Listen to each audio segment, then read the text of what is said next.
Welcome back. Your first show here was Soundwave 2010. Is that correct? Any fond memories?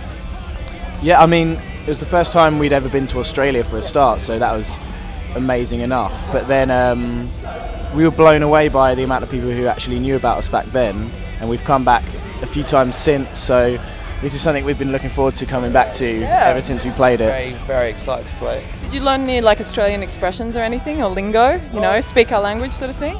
Josh loves an accent. Yeah, going back to our weird friendships, we were really good friends at Parkway Drive. Yeah. You guys toured together, didn't you? Oh no, we were going to, and then we had to pull out of their tour last May, I think it was. Yeah.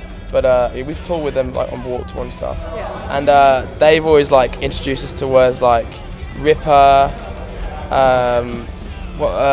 you dog, you sick dog. It's like apparently like a derogatory kind of dig. Loads of stuff. I can't really. Some of the stuff I can't say. Yeah, so a lot of it you can't say. Yeah, but it's personal. It's very personal. Funny dudes. Yeah. What's it really like being on the other side of the world and seeing 10,000 kids singing every word? Well, we haven't seen that yet, so let's see if that happens. Let's but if hope it's 10,000. Fingers crossed. That would be obviously incredible. But I think what's cool is that like sometimes it's a bit overwhelming when like fans like, oh, your band saved my life, or look, I've got your lyrics tattooed on my back, or whatever, stuff like that. That is insane, but at the end of the day, the whole point of us starting a band was to try and do something, for ourselves, like a selfish thing, but to try and make one person's day mildly better or entertaining or whatever they get out of our music. As long as somebody gets something out of our music, then that's our mission statement fulfilled. So, yeah. But I mean, melody's a big part of your band, obviously. What did you sing along to as a kid? Like, what were the kind of what singers are kind of?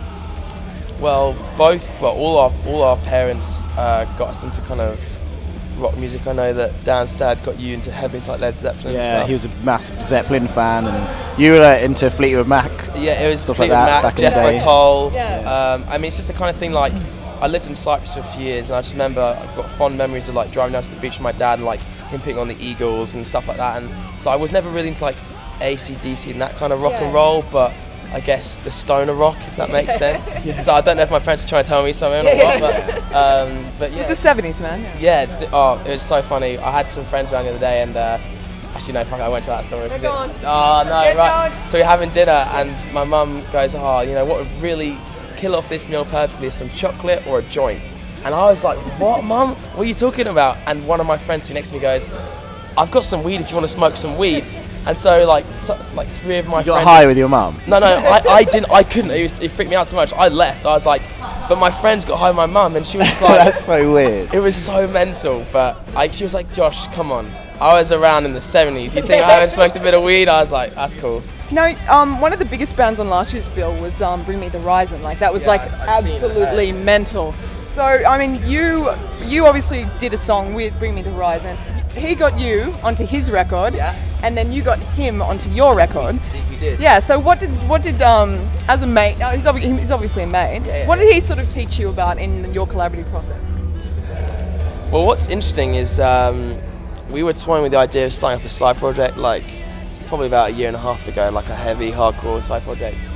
And then when we had this song, Bite My Tongue and Time Is Money, Winston McCall from Parkways on Time Is Money and Ollie's on Bite My Tongue. And yeah, we were just kind of like, you know what, these songs sound really pissed off and like heavy. We should maybe get some of our friends who are in those bands to do that kind of thing.